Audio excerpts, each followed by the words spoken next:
माननीय सदस्य किरण देवतळे यांनी जो प्रश्न विचारला, आपल्या माहितीसाठी केंद्र शासनाच्या कृषी व शेतकरी कल्याण विभागामार्फत देशभर ॲग्रिस्टॅक ही योजना राबवण्यात येत आहे आणि ॲग्रिस्टॅक योजना ही कृषी क्षेत्रामध्ये डेटा आणि डिजिटल सेवा वापरून शासनाच्या विविध योजनेचा लाभ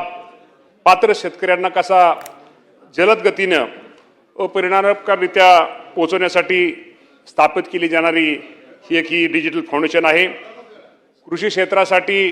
सर्वसमावेश डिजिटल पायाभूत सुविधा निर्माण करणे हा खरं तर ॲग्रिस्टॅकचा मुख्य उद्देश आहे आणि सदस्यांनी सांगितल्याप्रमाणे ॲग्रिस्टॅक उपक्रमात शेतकऱ्यांना फार्मर आयडी म्हणजे शेतकऱ्याचं ओळख क्रमांक हा दिला जातो आणि त्यांनी काय सांगितलं की या बाबतीमध्ये काही ठिकाणी चुकीच्या गोष्टी झालेल्या आहेत, काही ठिकाणी फार्मर आयडी काढण्याची प्रक्रिया आपल्याला माहिती आहे की 2024 पासून ही आपल्या शासनाने सुरू केलेली आहे आणि ती खरं तर प्रक्रिया खूप सोपी प्रक्रिया आहे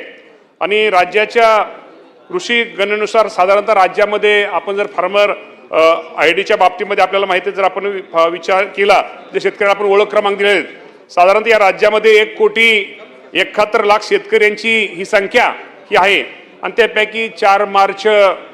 2026 पर्यंत 1,31,82,000 माझ्या शेतकरी बांधवांनी ही फार्मर आयडी त्यांना तयार करण्यात आलेली आहेत आणि मला वाटतं फार्मर आयडी इतक्या शेतकरी उपलब्ध करून देणारं महाराष्ट्र राज्य हे देशामधलं हे पहिलं राज्य आहे आणि सदस्यांनी जे काही सांगितलं की त्या बाबतीमध्ये निश्चित प्रकारे या बाबतीमध्ये केंद्र सरकारचं एक पत्र आपल्याला आलेलं की 25 ऑगस्ट 2025 रोजी आणि काही राज्यामध्ये या गोष्टी झाल्या, CSC किंवा सेवा केंद्राच्या संबंधित संस्थेमार्फत शेतकऱ्यांना फार्मर आयडीचे प्रत्यक्ष कार्ड दिसण्याचं आढळून आले। काही ठिकाणी फार्मर कसं आयडी कार्ड असं करत येता येत नाही, परंतु मी आपल्या माध्यमातून मी सदस्यांना एवढं सांगतो की असं जर त्यांनी आपल्याला दाखवलं